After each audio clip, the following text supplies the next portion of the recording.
everybody? It is Snack here, and today we continue our Houston Cosmos franchise mode. Let's get into this. Okay, so we have some comments here first, and I'd like to go over. So first of all, Etienne has a couple of good ones. First, he says, you should turn injuries on, but turn them down in gameplay sliders, and I think that's a great idea. So let's go ahead and do that right now. Honestly, the injuries do make it challenging, certainly more so, but obviously they should be a part of the game. They are a part of the game. Just the way they're normally set is a lot, usually. But in a franchise mode, I suppose it is probably better off to actually have them on. So we're going to go ahead and do that right now. Just going on to, I believe it's in general. Yes, it is. Perfect. Okay, so injury occurrence, we'll put it down to, how about, we'll try 15 for now. I don't know if that's too low or too high. You can leave a comment below, whatever you think is the best one. But we're going to head back here. And the second one, I'm not going off the exact basis of this, but Etienne again says, I think you should trade Laner and a gig, which I assume is Guy, like McCabe, to acquire a young second liner like Martin Necas or maybe Ryan Nugent-Hopkins. Now, I don't think Laner's going to be the guy we move, but he is definitely a good option to move maybe later in the season. And we also have Ranta and Grice who are on the block already, so that's perfect. That works out. So let's just head forwards into free agency here. Obviously, that's the first thing we have to do. And then we can kind of see what teams are willing to give up and what teams aren't willing to give up. So he did mention Necas and Ryan Nugent-Hopkins. Those could be options for our team. But we also have to look at free agency here. Okay, so obviously not a lot, but I think a guy we could go after is Vanek. We have lots of cap room, so it wouldn't be a problem to have him on for 1 or 2 years even. And honestly, his ability to score is going to be something we do not have a lot of. So I think it would be a good idea to have some veteran leadership and a guy that can just put pucks in the net. If we give him a 2-year deal, we could probably move him at next year's draft or even this trade deadline, depending on what we want to do. Let's just give him a 2 years, $3 million deal. I think it's more than worth it for what we're getting back.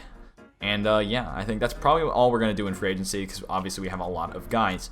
Now, let's head to the trading section, and I'll just kind of update you when I find things that look interesting. So, any guys, we're probably looking for guys like, actually, this looks perfect here. We're looking for guys like this, maybe mid-80s we can get on offense for goaltending. Maybe the Ducks aren't a perfect example just because they do have Miller and also Gibson. But if we can find a team that has a need at goal and is willing to get out players, I will definitely come right back and let you know.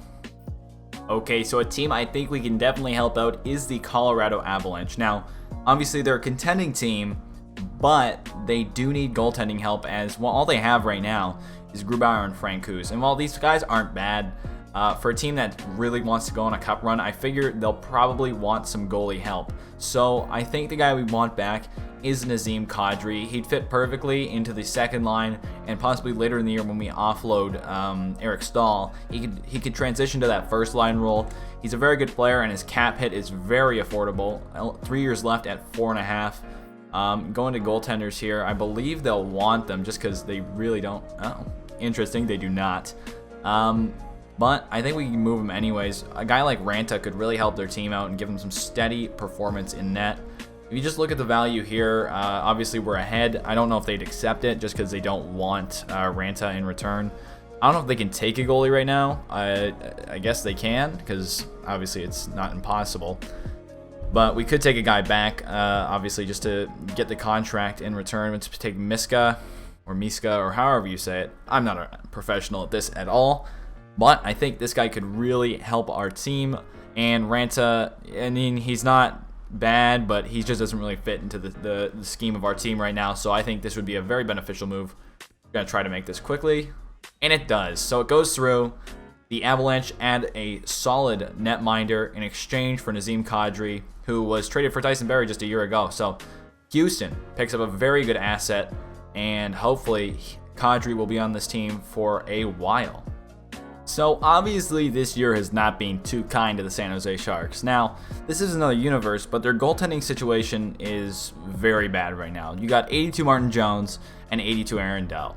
Neither of those guys is really able to lead in terms of net minding, and I do think that Grice would be a huge asset to them.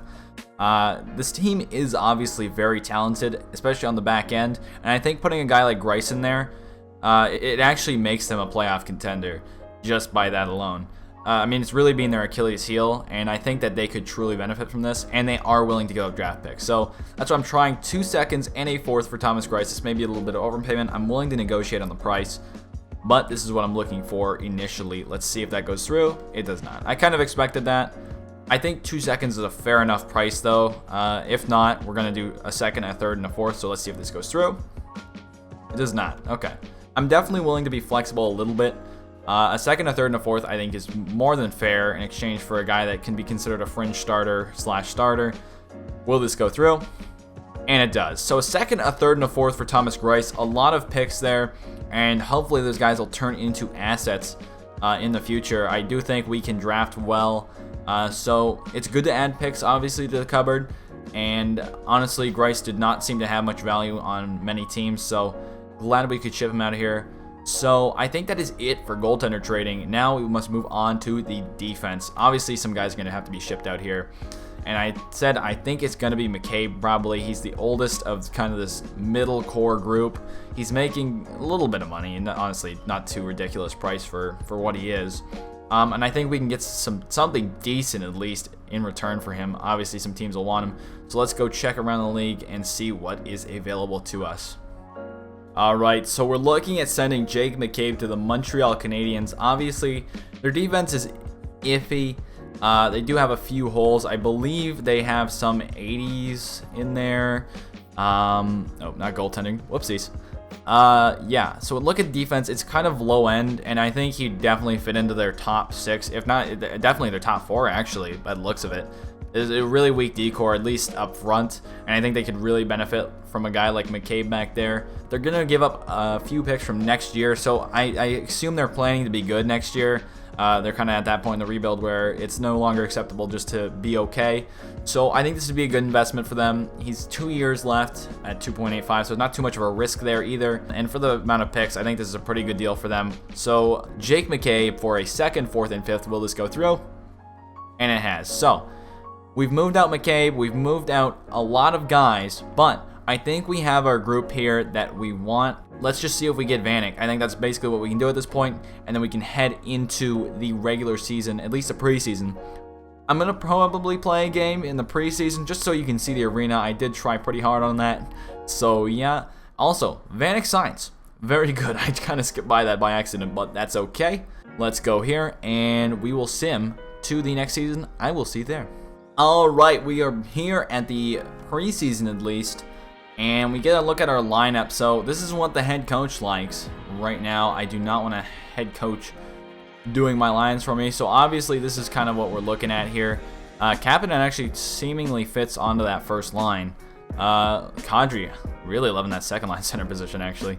Obviously we got to do a little bit of roster moves here. I think I'm going to send down any excess players we have anyways. Let's take a look at the defense first. Okay, so that's our 6.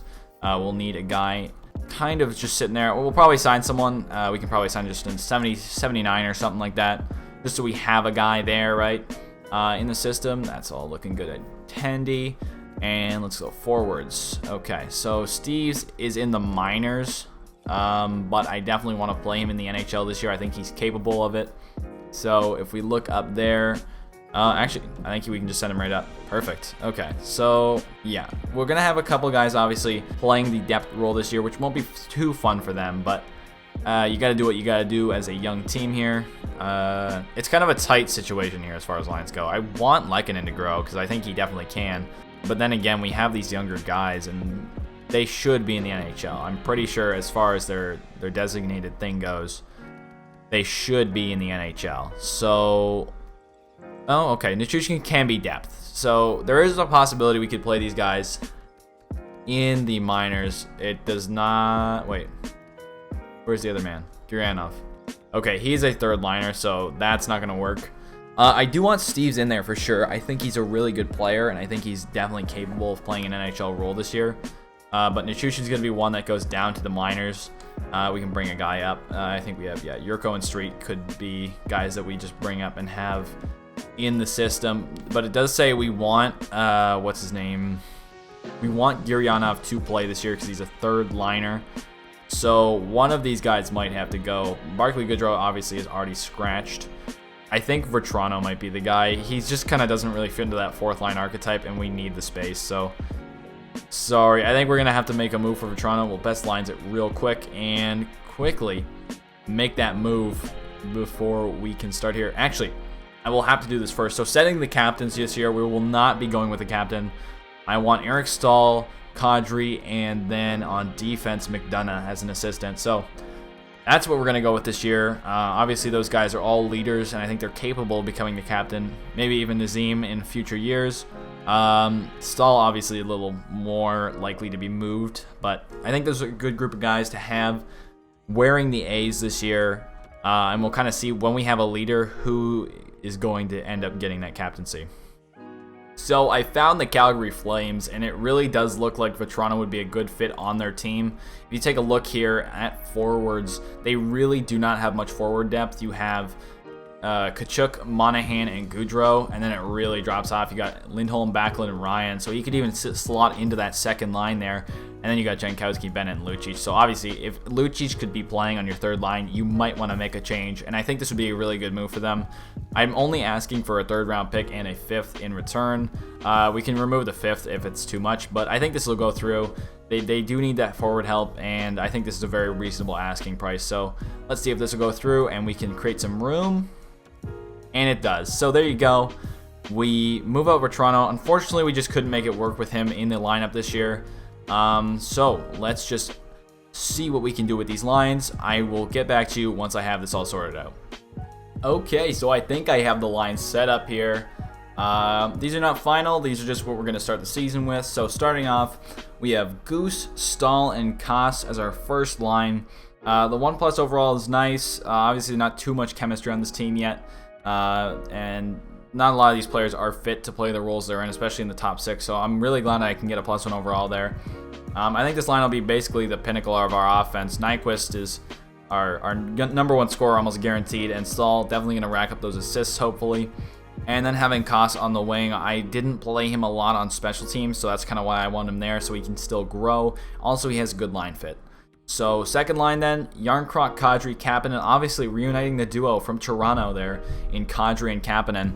So then you have Lehkonen, Steves, Gurianov. I wanted a young line here. Originally, I thought I was going to put Vanek here, but looking at Gurianov, he is a third liner, and all of them have very good offensive stats. So this is kind of going to be a scoring third line, as you can see there by their statistics. Steves looks like the worst one, really. I mean, but that being said, he is the center. He has to be a little more responsible in his own end, so that's why I went with that. And then we have Leipzig, Kopp, and Vanek. Now, originally I was going to have Vanek, I said, on the third line, but obviously he just didn't fit based on the other pieces. So I really thought it would be better if I put him here. Obviously, he can be a great fourth-line scorer, and if need be, we're just going to trade him at the deadline anyway, so it's not too important where we play him.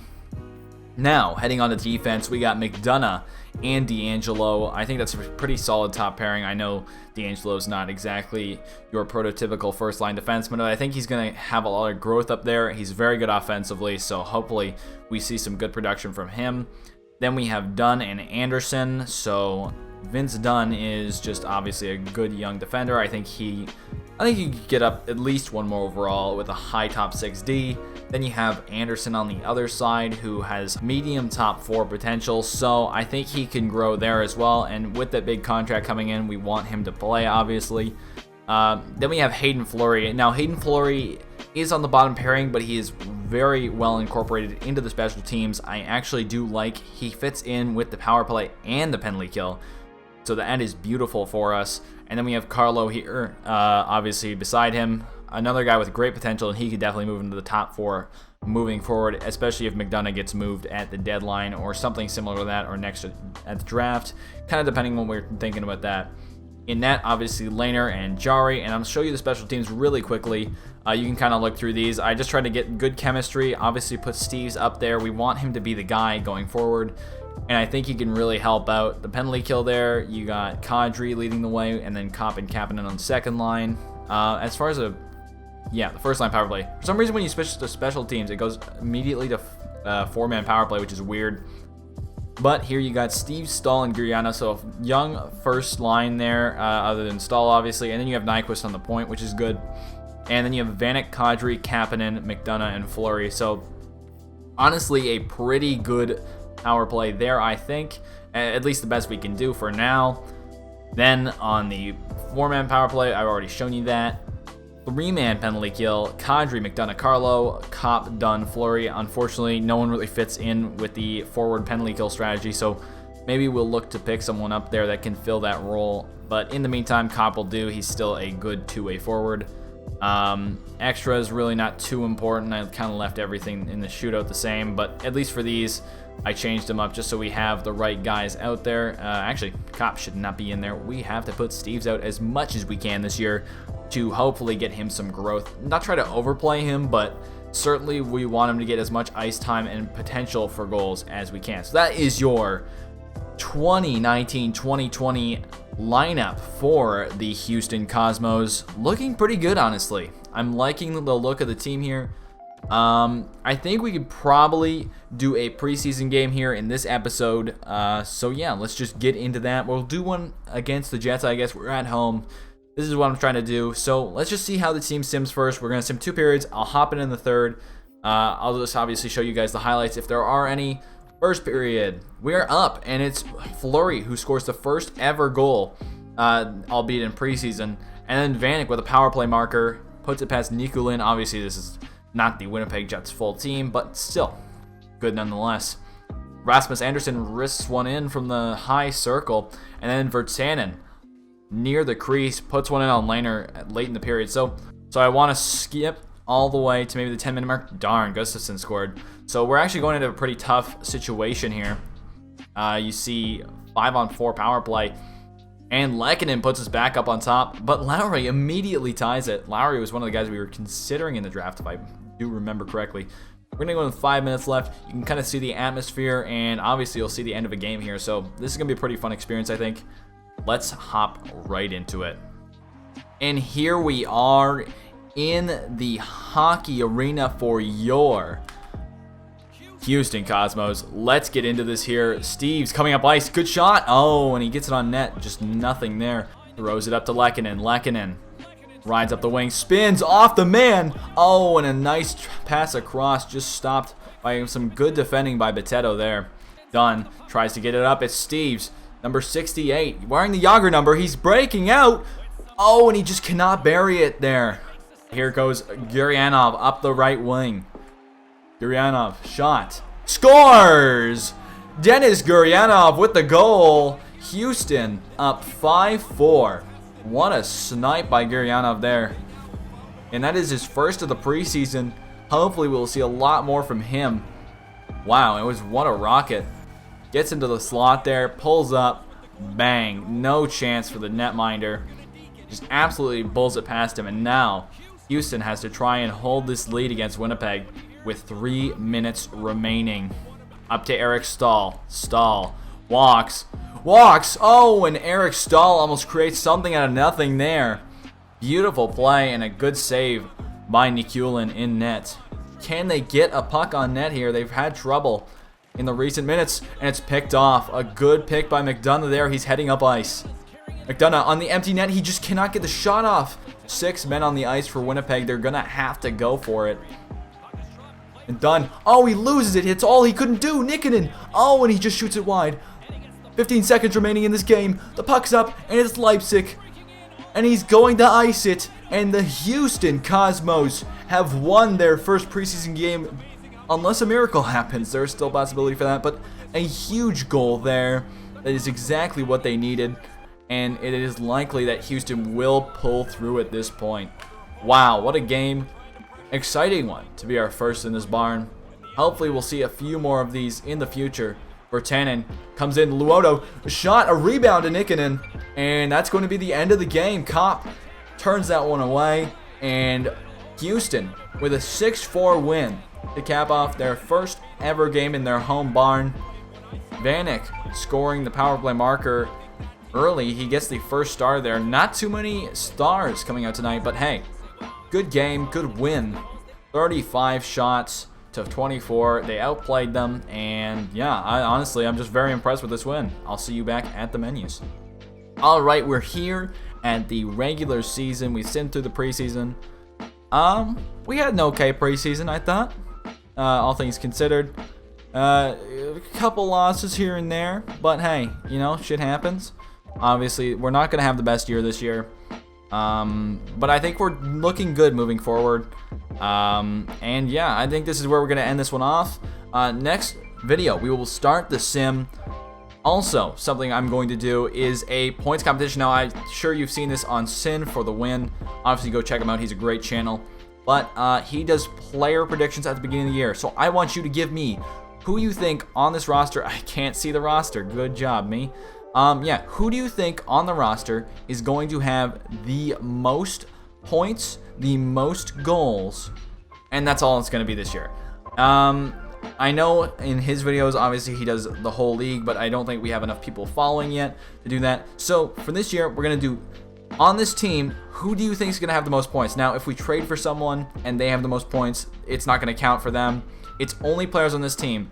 So choose wisely who you think that is going to be. Obviously, keep in mind we are moving some of these pieces, like Eric Stahl's likely to get moved. So I'd be wary about picking someone like him unless you think this team's going to do well, which, I mean, let's be real here. Not too likely, but yeah, tell me what you think. Comment which player you think is going to get the most goals and which player is going to get the most points. Could be the same player, could be different, up to you. And if you do guess the player, you will get a shout out at the end of the season when we review the season's stats. So please do that. It will only be until the next video goes up that you are allowed to enter for that. So keep that in mind. And yeah, I think that'll be a lot of fun. Also, comment if you have any other ideas, and you could get featured in a video. So please do so. Comment below any suggestions you have for the series, any suggestions you have for the team, potentially some trade bait that we will have later in the season, any trade ideas, suggestions, leave them below. That's going to be it for me, guys. Thank you all so much for watching. I really do appreciate all the support from you guys. Seeing the support on the first video was amazing, and I'm just glad you guys enjoyed it so far. And now we will get into some real hockey. So this has been Snack Play signing off. I will see you guys later. Peace out.